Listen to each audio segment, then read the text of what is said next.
everybody, and welcome your faces into the Casual Sports Podcast. As always, I'm Alec Caberna. Joining me on the show today, Matthew Morrison. And this, my friends, is what it's all about. 1 day away from the season kickoff, Matt. Your team goes on tomorrow. How excited are you for college football to get back into it? I'm excited. I'm not only excited for college football, excited for all football because it's back. High school's here. High school's pretty much well on the way. We're going into week 3 already. Yes. In high school football. College football is kicking off next week. NFL. I can't wait. All the NFL teams are making their final roster cuts as well. So we got all those big names. A couple of those shocker names being cut. I'm sure we'll talk about that a little later. But Penn State football is back. And they're playing Purdue. What a great game to kick off the season. So it's going to be great. I can't wait. And there's a lot more games going on as well that are going to be great. So we got to a few of them yesterday. For those of you that weren't tuning in yesterday, and for you, Matt, as well, we talked the backyard brawl at West Virginia, and Penn State and Purdue was on the show yesterday. Western Michigan and Michigan State, we got a chance to talk about what Mel Tucker will do without Kenneth Walker this year. South Dakota State at Iowa, upset watch is on there. Upset watch as well for UNC at Appalachian State. Matt, I said yesterday on the show, if you were there, you would have picked App State over UNC. Am I correct with that? I knew it. Yeah. All right, I love it. And then the final one, the big one, Cincinnati and Arkansas, should be an exciting game. But we previewed those ones yesterday. I want to know what Cincinnati is going to be this year. So if you want to go hear about those games, tune in to yesterday's show. You can find up on YSN's YouTube page. So make sure to check it out there. And there's another, I know we're going to talk about our rankings, but I want to talk about these ESPN rankings, man. They don't even have Cincinnati in the top 10. Do they even have them ranked? I didn't look at that. Cincinnati's ranked 23rd in the AP poll. That is horrible. Well, Matt, keep in mind, I was defending Cincinnati yesterday. I'll bash them a little bit here. They lost their quarterback, their running back, their top wide receiver, they're 5 of their top 7 top sack leaders. Their cornerback. Their defensive backs coach and defensive coordinator who won defensive coach of the year, and Marcus Freeman. They lost Marcus a lot. Freeman was already with Notre Dame, wasn't he? No, he was head coach for Notre Dame for the bowl game last year. He left before the college football playoff. Oh, I thought he was already on the Notre Dame staff. I thought he was just promoted with him. I don't believe so. I'm looking.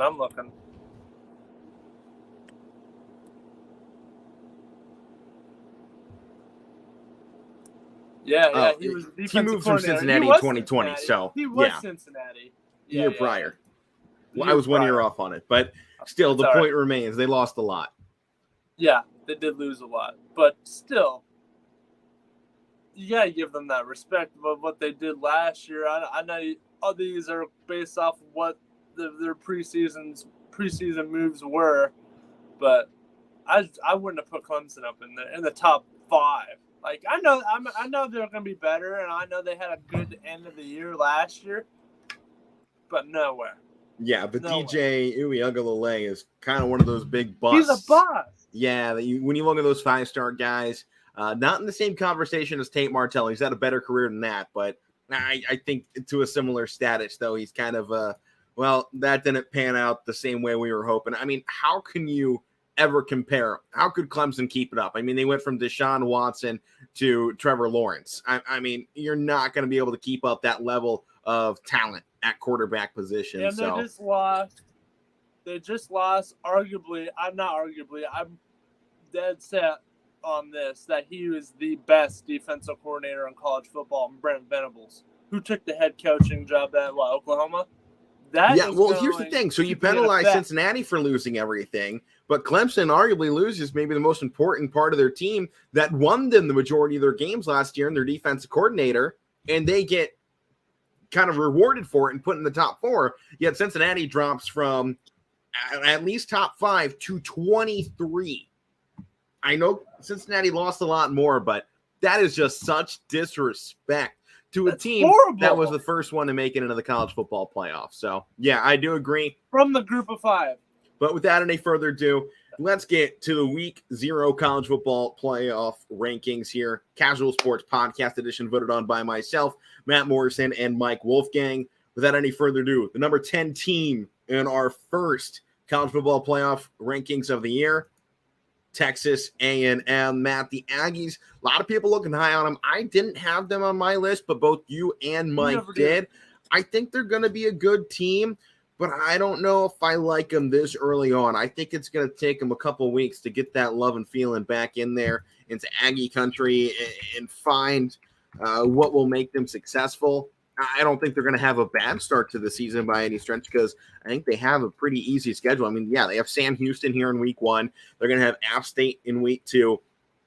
They host Miami in week 3, and they host Arkansas in week 4. They have 4 straight home games to start out the year. So they have a pretty easy slate. I know Miami is at the moment a top 25 team. By September 17th, I don't think they will be, though. They play App State. Upset. I know you want that upset. You like that App State team. You want them to go undefeated. I wouldn't mind seeing it as well. They're one of those teams that I like as well. It's Coastal Carolina, Louisiana, Raging Cajuns, and App State. I love the Raging Cajuns, man. What a great team that I've been keeping an eye on them since I was a little kid. You know, there's just there's like a connection between the Raging Cajuns and like something else that I know that's not really relevant, but like I've always liked them because of I like something else. So it's not food, it's something else. You like the drinking down in Louisiana. No, I'll just say it so nobody's confused. There was a race car driver back in the day, and his nickname was the Raging Cajun because he was from Louisiana. There you go. I'm like, oh, he's awesome. Then, they got a football team. All right. You know, so. They got a football team named after him. Whoa. Yeah. Well, Matt, people are high on this Aggies team. Obviously, the AP has them at number 6 in their rankings. Coaches poll has them at number 7. A lot of people high. I'm not quite sold on them. I think NC State's in for a better season. I had them as my number 10 spot, but I don't mind seeing Texas A&M here at the 10. I think they could be a top 10 team. That Wolfpack team is sneaky. So let's send it down one more. The number 9 team in the nation, Oregon. The Ducks get in this spot. They got a high-profile game against Georgia to start the season. AP polls have them at number 11. Coaches poll has them at 12. Matt, what are your thoughts on this Ducks team? I mean, Oregon, they had a tough year last year. They started off great with the Ohio State win, but, I mean, the Utah game really didn't they lose to Utah twice? Yes, they did. Twice, yeah. Utah came in and got them twice. Not Utah. I'm sure we'll be talking about them soon. Yeah, and Matt, it wasn't even close as well. The first matchup, 38-7, they lost. Second matchup, 38-10. And then in their bowl game, they choked again against Oklahoma and lost 47-32. I remember this because I picked that upset. I'm like, oh, Utah's going to beat them. And, they did. So I was like, oh, my gosh, they're actually doing that. I was just doing it just to do it. Like, why not be different? We were going to that week. We were going into that week, and Oregon was like, all right, well, they got to win against Ohio State. They're killing everybody on their schedule. Nothing looked wrong. They looked like a phenomenal team, and then they completely fell apart in those last 4 games of the season. They ended up winning one of their last 4, and it came in a win against Oregon State. So, I mean, it's not a good look. They only barely won that as well, 38-29. So, coming into this season, they still return a lot of talent, which is why I think, us included, are still keeping them up there. And we're talking, it was a bad year, much like Ohio State. They only lost twice in the regular season. Actually, I think only one of those was regular season because they faced Utah then in the Pac-12 championship. So 1 regular season loss for Oregon. They lost their 2 postseason games. That's whatever. But they returned a lot of talent. Yeah, they lose some guys. Kayvon Tibbs is the big one now with the Giants. But I think overall this is a team that should hop right back on the wagon. I think they got some transfers in as well. So I think they're going to be a very competitive team. And I think yet again this year, the Pac-12 is probably getting decided between Oregon and Utah. There's a chance for USC to make some noise if they live up to the billing, but I'm not sold on them. I'm not sold on them yet either. They did get the Pitt receiver, and I mean Jordan Addison. Jordan Addison, and as well as Caleb Williams from Oklahoma, as well as the new coach. The new coach as well. Lincoln Riley, plus a crap ton of other guys. A year or two. Like this year, we're going to see a splash. Like they're going to make a splash. Maybe low top 25 finish. Maybe I could be totally wrong. They could be in the playoff. But next couple of years, we're going to see USC football reborn. We're going to see that US team that was in the national championship against Texas back-to-back years. I think so. Here's my thing, and I said this on the show yesterday. Is this not the same charade we see out of USC every 5 years? Yeah. It might look a little bit better on paper, but this is the same thing USC does every 5 years. They bring in a new coach, all the hype in the world. It's a big name guy, this and that, and woohoo! USC is back. They're as bad as Texas fans. And the nation buys in even worse than Texas. And how the media on the hot seat for Texas? He hasn't even been there a whole year. Right. But that's bullcrap. But this is the same charade we see out of USC every handful of years. I'm not buying in with them until they prove it. Keep in mind, they brought in a bunch of new guys, but this is a team that went 4-8 last year. They sucked.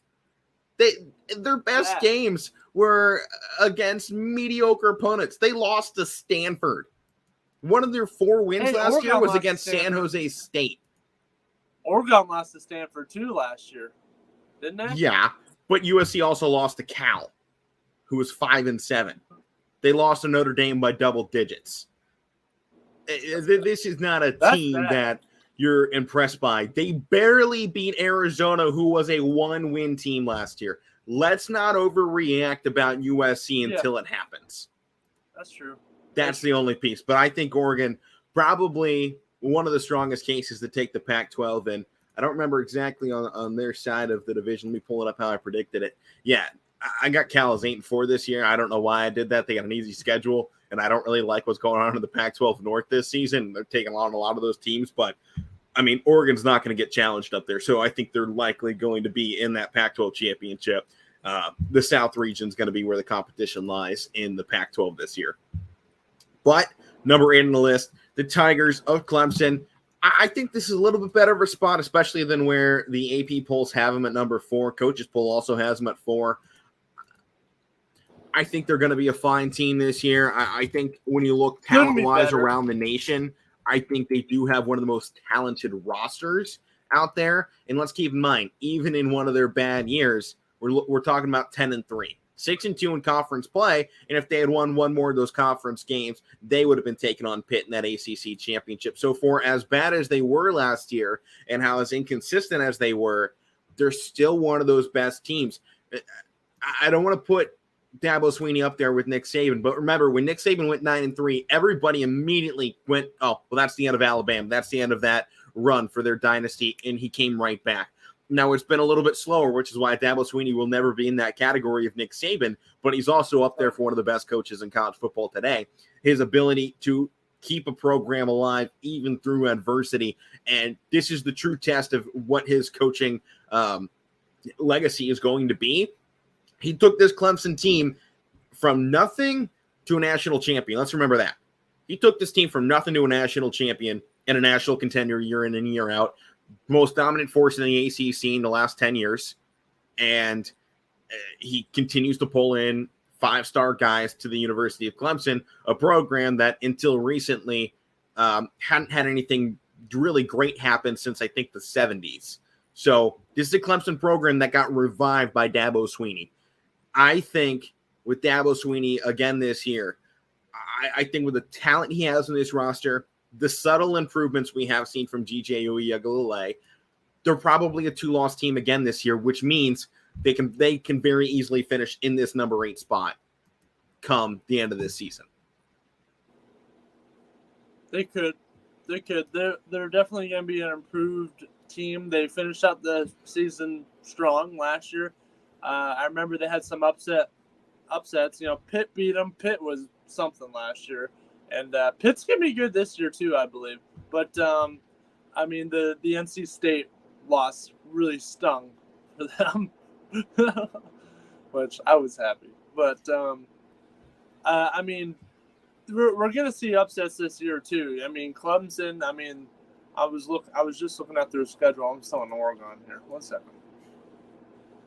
Well, this is how I have the ACC falling down. Yeah. I have Clemson as an undefeated team this year. So I think when you look towards their schedule and what they have coming up, it's definitely manageable for them. So however this season goes, I think it's one that you don't have to look too many times to see this team make that good run.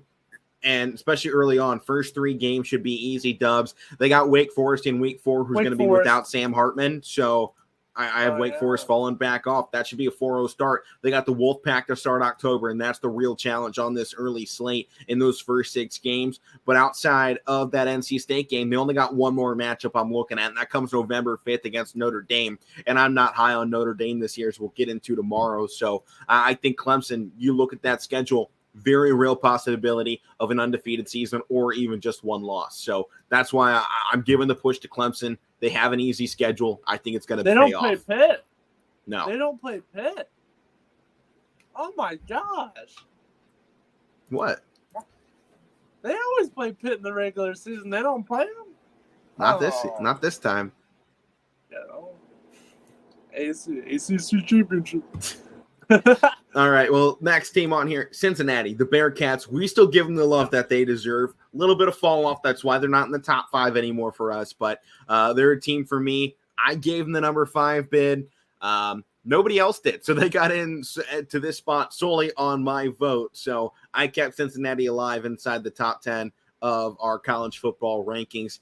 I think until they show us that they are going to fall off without Desmond Ridder and Alec Pierce and Sauce Gardner and the whole slew of guys for that team, I have to keep them up there. It's the same conversation, we always have with, really with Alabama. It's until they fall off, I'm not going to doubt them winning. It's just how it goes. Cincinnati, one loss in the regular season in the last 2 years?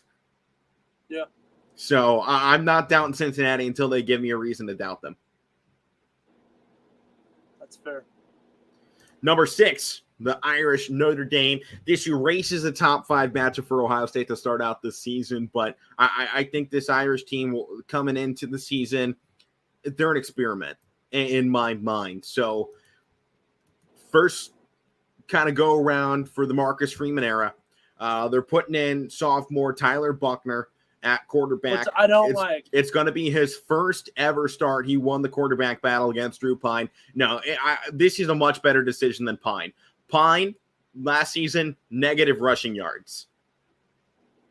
Buckner went for over 300 on the ground. Well, the arm talent is nearly identical. Buckner brings that second element to a team. Okay. But here's the problem. Notre Dame, they're starting out the season against Ohio State in Columbus for the 20th anniversary of a national championship.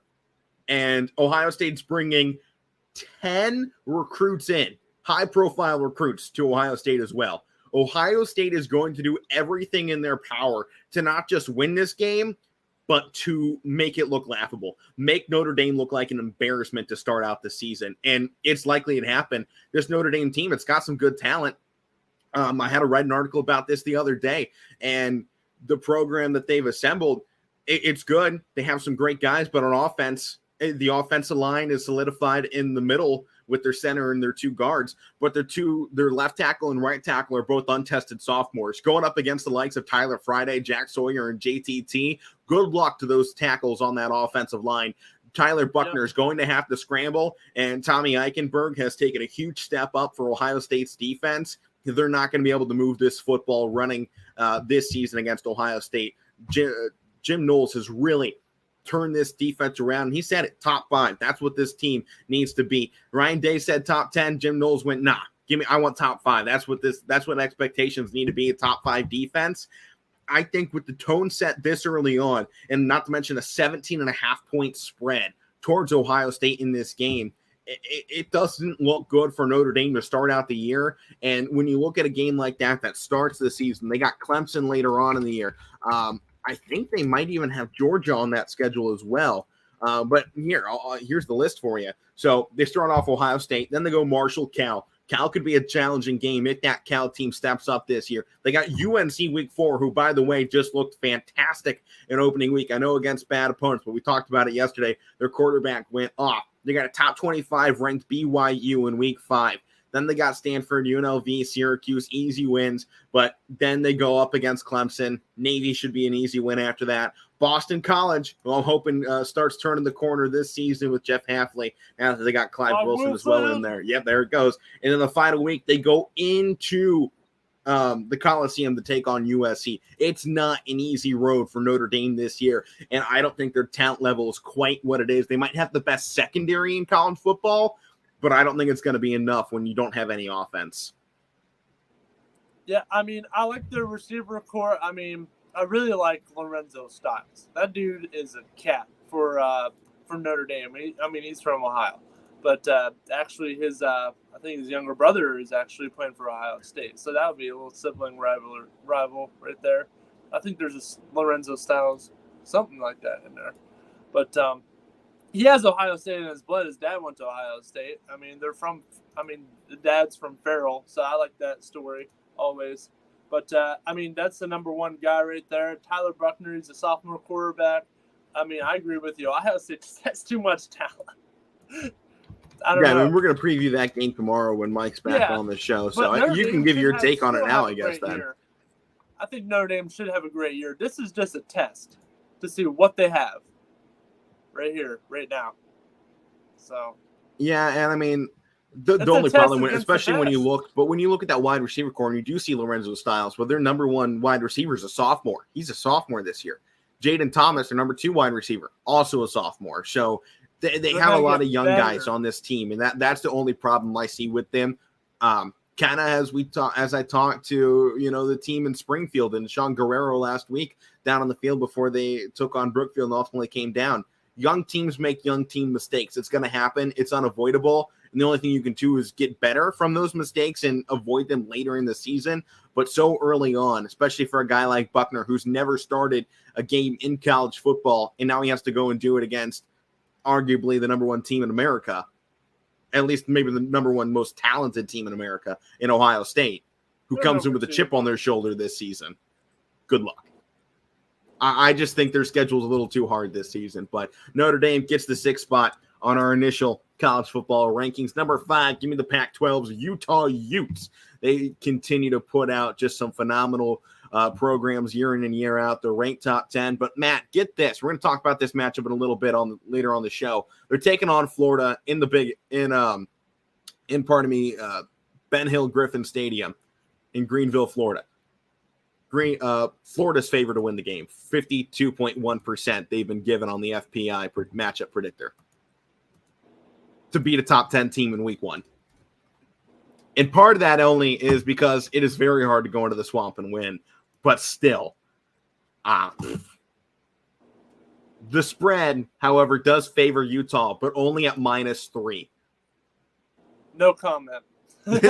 We'll talk about it later, and I'm sure there will be a comment. But, Matt, this Utes team, I think they proved it last year in the way that they dominated Oregon down in the late stretch of the season and then kept it close against Ohio State as well in that Rose Bowl, although Ohio State let off the great Rose Bowl. It was a great Rose Bowl. Remember, Ohio State let off the gas, though, in that last half, and that allowed Utah to come back in, which seems to be a problem with Ohio State in the Rose Bowl. They do so great in the first half, and then they go, all right, we got a big lead. That was fun. And then because they've blown leads to Utah and Washington in the last 2 Rose Bowls, so yeah. But I really like this Utah team. I think they're going to be in for a big year. Utah take on USC this year. That'll be a fun one. But it's Cam Rising returning yet again for this Utes team at the quarterback spot. The dude's a gem. He is. He's very talented. I don't think he's going to get any love by the NFL, but those Pac-12 guys just haven't been. He's another Manziel type dude. Maybe a little better. Not in college better. Johnny Manziel put up maybe the best college career of all time. College was a freak, but I'm talking about attitude-wise, man. I don't know. I think Rising's got a little better attitude, and Utah's a good program. Yeah, that's what I'm saying. They've been building it well. But number 4 on the list, my rival, the team I hate, They ain't better than this one. They may have gotten the better of us last year, but it ain't happening twice in a row. I can guarantee you that. The crap from up north, Michigan. Matt, what are your thoughts on this team? I mean, they bring back Cade McNamara. I don't even acknowledge them to be in the United States. I just say the Southern Canadians. Okay. I haven't heard that one from you before, but all right. I don't know. I think you look at this team, and I think they lack in a lot of places. Blake Corum's going to take over as running back one. He looked really good last year with Hassan Haskins kind of as a 1-2 punch. I think they're going to be strong on the ground again because they returned most of that offensive line. I mean, you look right tackle junior, right guard junior, center. He's a graduate senior, I believe. I don't know what GR is. I haven't seen that one before. But then their left guard's a junior. Left tackle, also another senior. So this is a team that has a loaded offensive line, but you have Cade McNamara as your starting quarterback. And when we saw him last year, he's a game manager. He's not really a guy that's going to win football games. It was the ground game that beat Ohio State, not Cade McNamara. And I think his wide receiver core is fine. It's more experienced this year, but I don't think it has very much depth. I don't know exactly how it's going to go that way. Defensively, they have to replace a lot, and they have some experience there, but I don't think you're going to see near the attack that you saw last year. And that was the defense that, again, it wasn't Cade McNamara on the offensive side winning games for this team. It was their defense and their ground game. So losing Hassan Haskins, I think, is really the big loss offensively, and no Aiden Hutchinson or Ojabo on the defense. So I think it's going to be a little bit of a step back, but I mean, I say a step back because they won't win the Big Ten championship, but I have them as an 11-1 team, losing only to Ohio State in late November. Penn State. Matt, Michigan's not going to be good. I think Penn State's going to be worse. We'll see where we go. I mean, where did I put you guys? Yeah, 7-5. I have Maryland being better than you. You never know. I don't know. I hope Maryland has a good year, though. I want them to. Oh, yeah.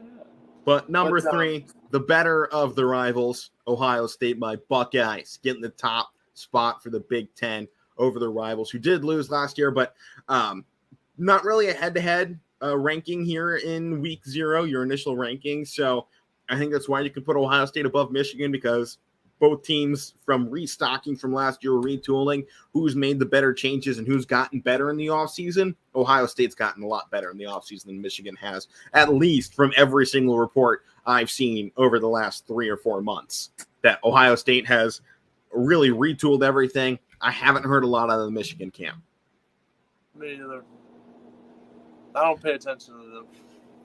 So that brings us down to our final 2 teams here, and I think it's pretty easy to guess. One of them is a national champion. The other one was against them in the national championship. But number 2, Georgia falls into this spot. Georgia was voted number 1 by both you and Mike, but I had them at 3 behind Alabama and Ohio State. I think, much like Michigan, they lose so much this season.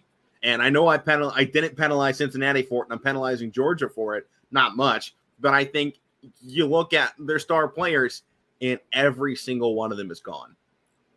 They lost pretty much the entire roster.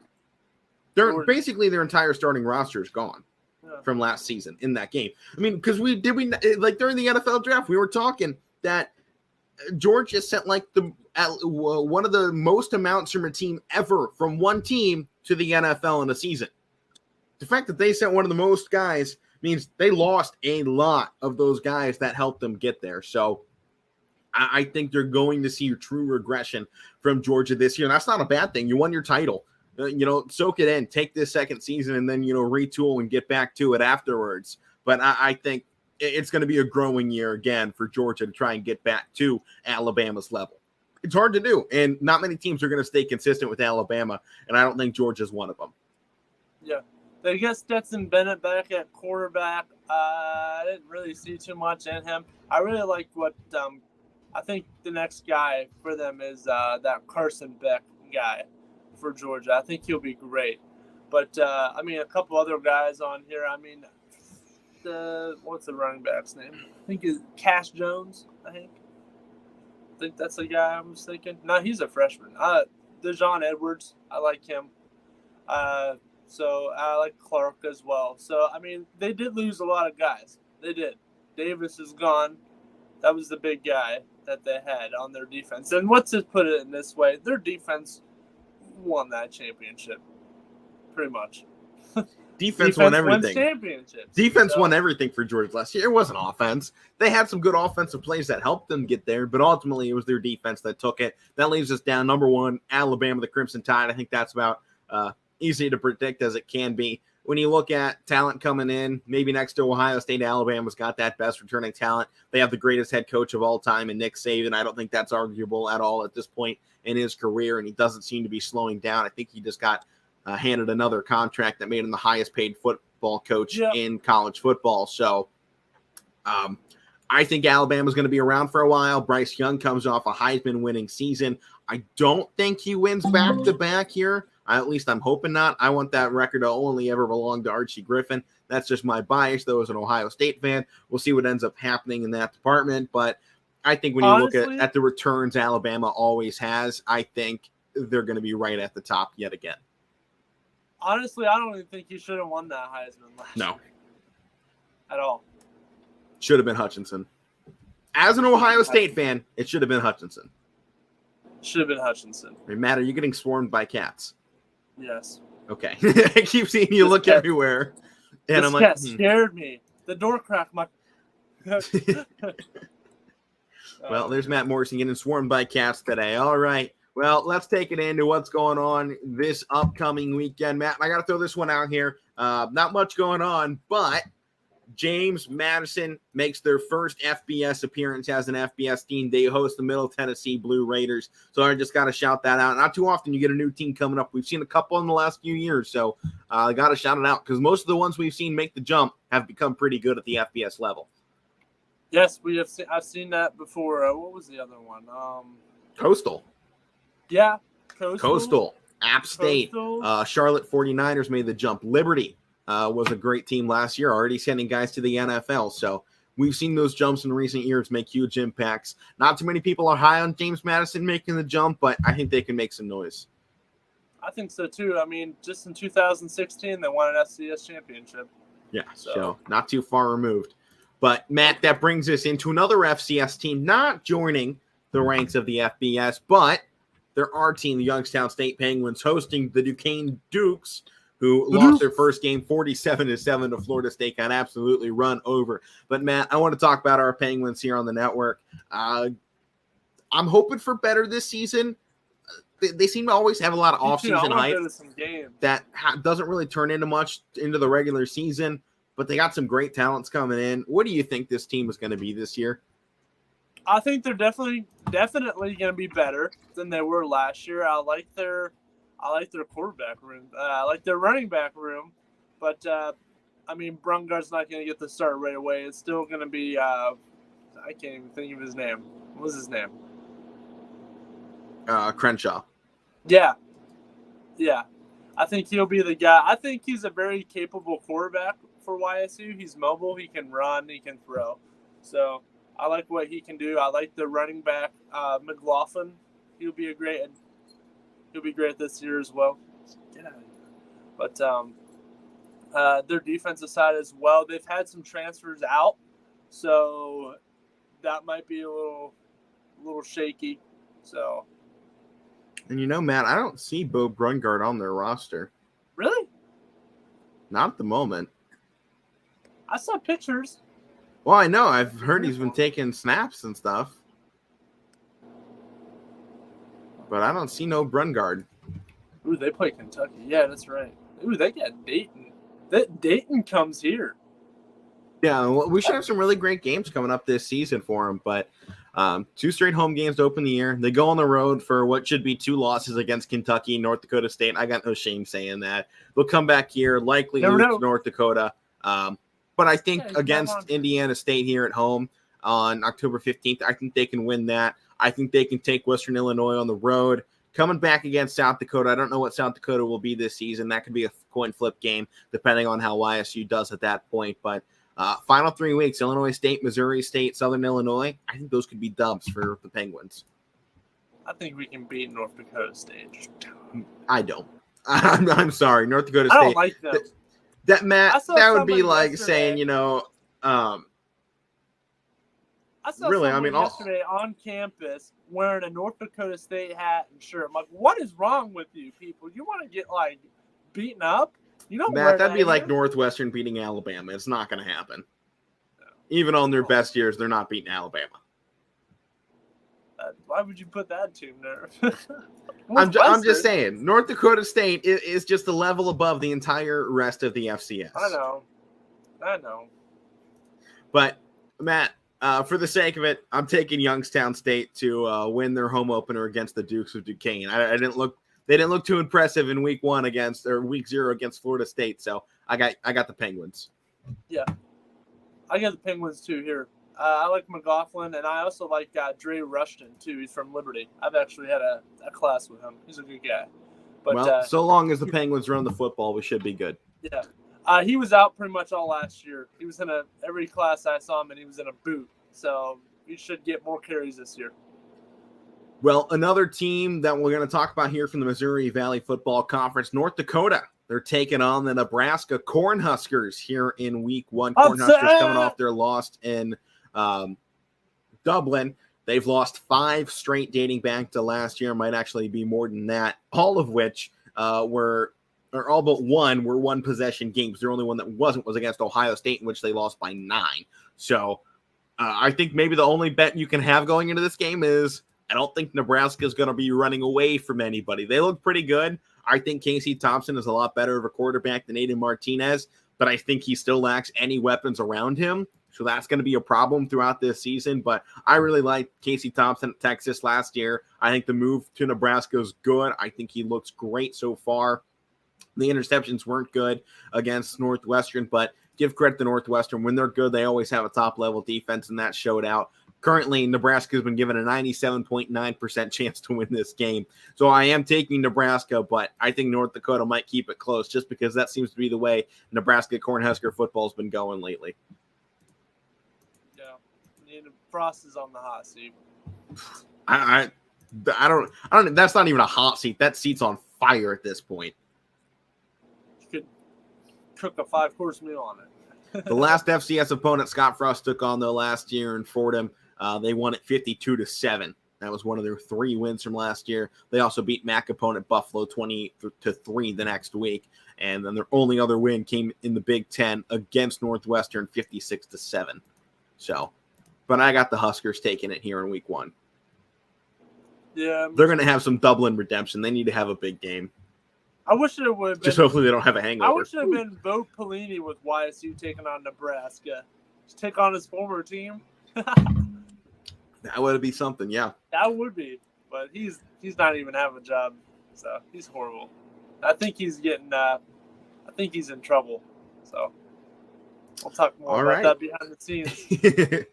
I'm reading something right now. Well, we're going to talk about a team in the Mountain West that's looking to take down a Power 5 opponent, hardly Power 5 in my books, but San Diego State hosting the Arizona Wildcats. They've already been given a 67.1% chance to win it. Spread favors them a -6-point favorite to win the game. San Diego State won 4 of their last 5 last season. Arizona won 1 of their last 5 in a 10-3 victory over Cal. So Arizona not looking great here. I think the Aztecs are going to start out another great campaign with a win against the Power 5 opponent. I agree. Wonderful to hear. All right, next game then. Well, the Rutgers Scarlet Knights going into Boston College, into Chestnut Hill, Massachusetts, to take on the Eagles, who lost 3 of their last 5. Rutgers lost 4 of their last 5 games. Boston College been given a heavy favorite to win this one, 70.3%. However, the spread only favors them at -7. Looking for about mid-70s in this game. I think this is going to be a lot closer. I've heard a lot of people talking online. They think this is going to be one of those biggest games of week 1 that's going to come out of nowhere. It's on the ACC network at noon, so I won't be able to see it, unfortunately, but I think this is going to be a really good game between the two. Yes, I think so too. Boston College, very tough as nails type of team. Where is he? Yeah, I like their quarterback, Phil Jerkovic. I like him. He's like a Big Ben type of dude. Phil, and his name's Phil. Here comes Fiffy Phil. You know where he's from? Pittsburgh, Pennsylvania. There you go. There you go. I like him. He's been a great quarterback for them over the years. They've had some pretty good upset wins, and I think this is can be one of the years where they just come out and be like, "Hey, man, the Doug Flutie days are not going to be remembered because we're here now. We got Filthy Phil. We're ready." All right. I don't know what that was. Jeff Hafley going into his third season now as the head coach here at Boston College. 6-5 in his first year, 6-6 last year. He hasn't had it easy, man. He's had some difficult conferences. I mean, last year ACC looked pretty much the best it has been in a while, and he only was able to get 2 wins in conference. His first year of being a head coach with this squad, it's the COVID year, and they're able to go 6-5 with it. Only had 1 cancellation, and I know he hasn't pulled that real winning season yet, and he hasn't done much in the ACC, only 6th in their division. But I don't know. I think that this team is maybe 1 or 2 seasons away from really turning that corner, and I think a win against a Big Ten opponent here out of conference, even though it's Rutgers, I think goes a long way. They'll have a good defense in a year or two. Once Clive Wilson starts, and he is on this roster. Yes, he is on this roster. His name. They have him listed 6'5", 245, so apparently he lost an inch. Yes. I don't know where he lost, man. That dude's a tank. I can't wait to see that. I bet you he'll get some reps in this week 1 game. I think so, yeah. I mean, I think there's a big chance Boston College goes up big in this game as well. So, but I think you got 2 pretty evenly matched squads. I mean, Rutgers has I know they haven't looked great, and they certainly haven't been winning the games, but I think everyone kind of around can say that they've looked at least like they're improving over the last couple of years, talent-wise, their competitiveness. They were 5-8 overall, only won 2 Big Ten games last season. And during the COVID year, again, only 3 wins in the Big Ten. 2019, they couldn't win in the Big Ten, but I think a lot of people keep looking at this team like, oh, man, they're just 1 step away with Schiano from being a mid-tier Big Ten team, which I don't think is a bad thing for Rutgers, especially playing in the Big Ten East. They're never going to win the Big Ten East. And I think they're really going to hope for some realignment with the additions of USC and UCLA coming in to give them a chance to maybe move them over to a division where they don't have to play against Ohio State, Michigan, Penn State, Michigan State every single year to get dogged on by them, because it doesn't matter what they build to that program. It's never going to be at the levels of those programs over there. No. Well, I want to talk more about Clive Wilson here. He's obviously he's a freshman, and there's two senior defensive ends here on this roster. So after this year, it's going to open up, because I mean they have another freshman defensive end, and I think they got 2 sophomore defensive ends too. So it's going to open up. So after this year, he might, even this year, you never know, but next year it should open up more playing time. You're losing 2 seniors on your defensive ends. So, yeah, right now though, going into the season, their starters are going to be Marcus Valdez and I don't want to say his first name. Yeah, I know. Shida Salah. I was looking at it. Shida Salah. I don't know if it's Shida or Shida, but Mr. Salah will be taking the other defensive end spot. How about that? And their backups currently listed in Donovan Ezuraku and Nato Akpala. So Clive's still buried in some depth back there with a lot of freshmen. I mean, look at this. 1, 2, 3, 4, 5, 6, 7, 8 freshmen at this defensive end spot. Hafley's loading up. I mean, from his time at Ohio State being D coordinator, he knows. That's defensive tackle on there, too. Well, that's how they have it listed. I only see 2 freshman defensive ends, Clive and a guy named Josh Hardy. Well, we know how interchangeable defensive linemen become at most other colleges around the nation. So that could open spots, though, at defensive tackle for Wilson as well, on just the pure pass rush standard. I can't wait. But, Matt, in this game, who are you taking, Boston College or Rutgers? Oh, man. It's Boston College, man. going against the Big Ten here. Rutgers has been better out of conference than in conference. I think you got to remember that. So I think there's a shot for Rutgers to do it. But Matt, I think I'm going to go with you here. I like Jeff Hafley's a former Buckeye. I think I like the team that they're beginning to assemble. So I'm taking the Boston College Eagles. Rutgers had a great start last year. They went 3-0, and they hang in there with Michigan for that whole game. So I don't know what that sound is that keeps going on.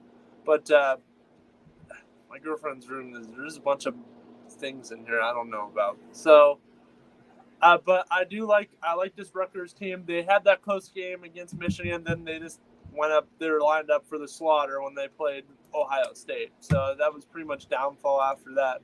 But I think they'll be better. But still got to take BC.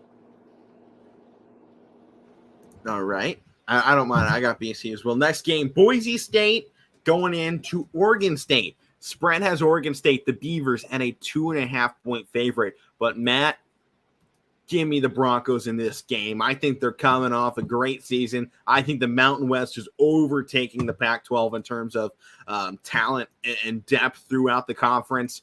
And I think Oregon State is a mid-tier. Pac-12 team is not better than the best of the best in the Mountain West. So I'm taking the Boise State Broncos. It's not on blue. They're going into Oregon State, but I think they pull it on the road.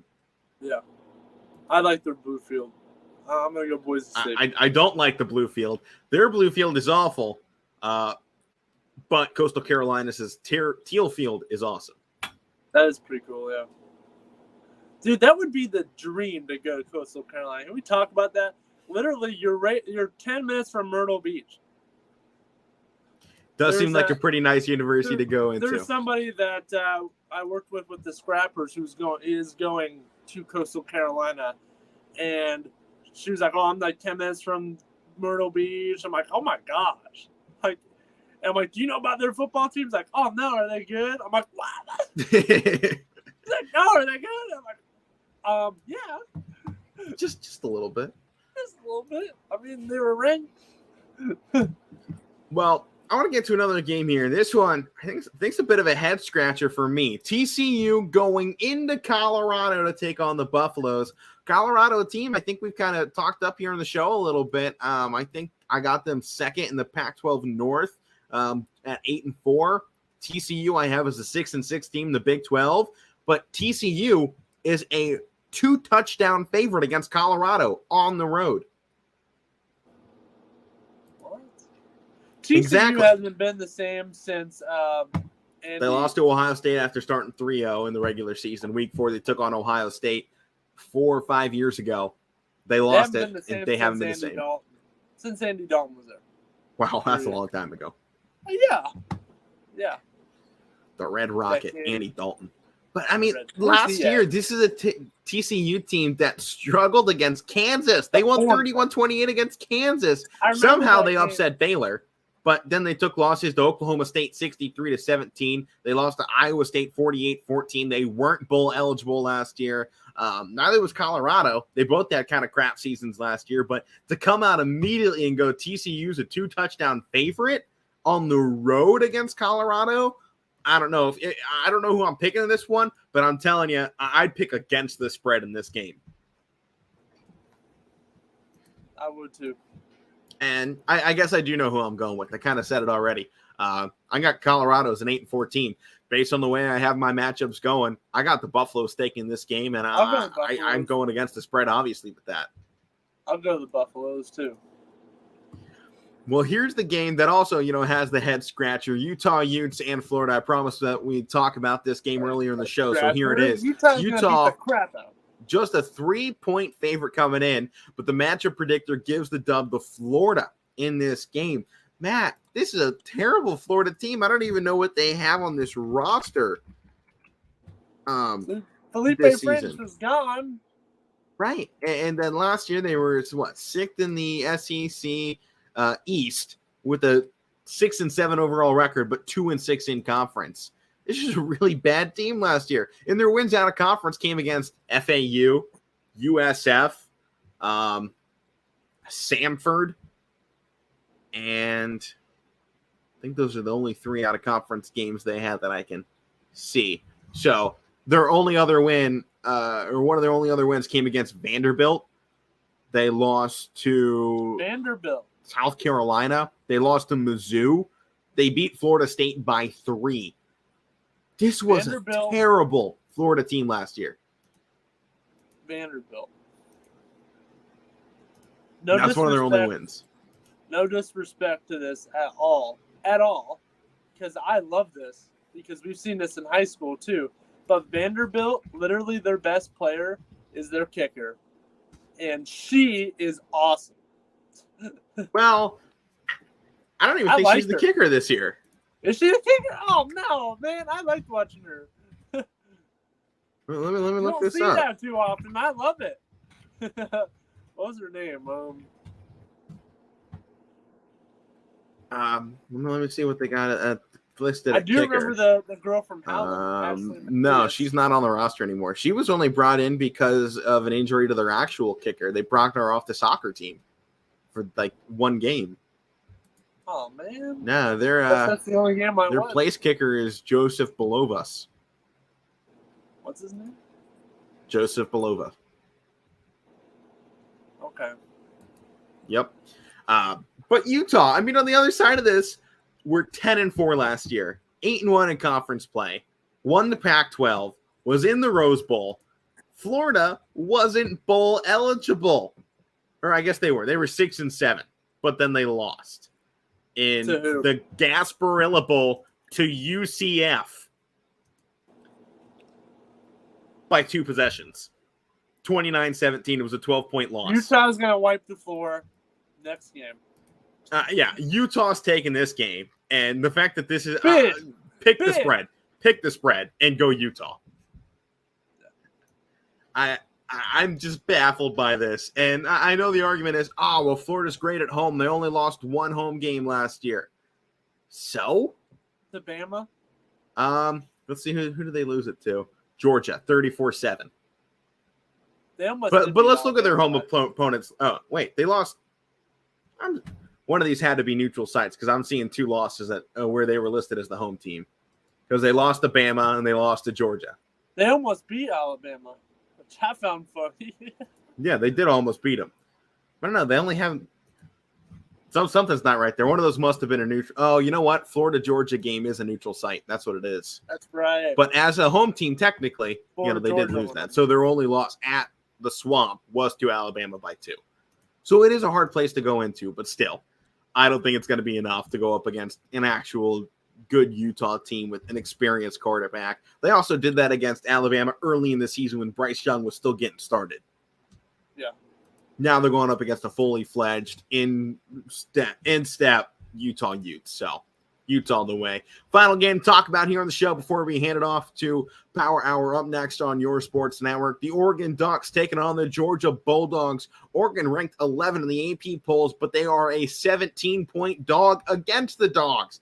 Matt, do you really see Oregon coming in and just getting rolled over by kind of a brand new Georgia roster? Yeah. No. Okay. I just, you come into this game. I don't understand how you see a 7. I don't love the 17-point spread in the Ohio State game. I don't see how you see much of a 17-point spread in this game either. This is week 1 of the year. The only 17-point spreads you should see are the FBS teams going up against the crapshoots of college football, not against other top 10 opponents. And you look at the wide receiver core. They have their oldest guy is their wide receiver Y and Kyrus Jackson. But other than that, sophomore. Their depth is they got 2 juniors, but it's nothing but sophomores and freshmen. They have 3 guys that are upperclassmen at the wide receiver spot. The offensive line, 4 sophomores and a junior. Their tight end, junior. Quarterback, Stetson Bennett, all right, he returns. But running back wise, is Kenny McIntosh, their senior running back, going to be able to take this game over? Not a chance. Defensively, their new defensive end and Tyrion Ingram-Dawkins is a redshirt freshman. Now, they do still have some experience, some nice seniors on this team that will help them out and keep them at a probably top 15 level this season. but 17-point spread against Oregon, a team that up until the final weeks of last year was looked at as a top 3 team in America, along with Alabama and Georgia. Oregon Ducks coming in, I know they got Bo Nix as their quarterback, but Bo Nix knows how to go against Georgia. You can give him that. He's played this team, which should give them some sort of advantage. They also have a young wide receiver core. I'm not arguing that Oregon's going to win this game by any stretch, but I think they got a shot to keep this close. I don't think it's going to be a 17-point loss or more. They have a pretty good offensive line as well. I mean, you look, left tackle is a junior, left guard's a senior, their center's a senior, their right guard's a senior, their right tackle's a senior. They have a lot of experience on this line, and that's going to help them. Running back room, no, it's not great. Brian Cardwell, the sophomore, is taken over this season after they had an epic running back room last year. They're a young team. They have a decently experienced defense, and they got the younger brother of Penn Sewell and Noah Sewell at the middle linebacker spot as well. And if he lives up anything to how his brother performed at this university, that's going to be one heck of a middle linebacker spot. So I'm not saying a 17-point or more loss, and I'm not saying Oregon's going to win this. Uga's been given a 91.5% chance to beat a top 15 opponent in college football after losing pretty much everything. I am taking the Bulldogs, but I ain't taking it by more than a touchdown. Yeah, I say Bulldogs by field goal. I have Georgia finishing 9-3. I got Oregon really as a better team, but I think I have this as maybe their one loss on the season. Did you do that ranking before you found out Bo Nix was their quarterback? I might have. Because I was about to pick Oregon. And I'm like, then you're like, oh, Bo Nix. I'm like, oh, God. Okay. I mean, yeah, they do lose their quarterback, and I think Bo Nix might take a second, which is why I'm giving Georgia this game. But you look at their schedule. Eastern Washington week 2, BYU week 3. BYU comes in top 25, but I think Oregon should take care of business. Washington State, Stanford, Arizona, UCLA, Cal, Colorado, Washington, in Oregon State, and their only hard matchup in conference play is against Utah on November 19th in week, 13 or 12? Right before the end of the season. That'll be a top 10 matchup. I'm pretty positive of it. And at that point, you should look at either a one-loss or no-loss Oregon team. I think if Oregon loses to Georgia, they beat Utah. If they beat Georgia, they lose to Utah. I think it flips one of those two ways. I agree. They will win one of their top 10 matchups and lose the other with Bo Nix at quarterback. This is going to be Bo Nix's best season, which is kind of crazy to think about. But that's all the time we have for in today's episode of the Casual Sports Podcast. Tomorrow, we're getting into more college football games, just a couple of them. Ohio State, Notre Dame, Army, Coastal Carolina, South Dakota, Kansas State, and Florida State at LSU. We're going to be talking Heisman favorites and our college football playoff predictions. And then we'll hand it over to Power Hour. And then after that, man, Penn State, Purdue, one of the first matchups going along with Pitt and West Virginia in the backyard brawl. Will be a huge night and a huge weekend of college football. Don't miss it. Don't miss high school sports as well here on your sports network. Power Hour next. I'm Alec Burnham. That's Matt Morrison. We will see you tomorrow.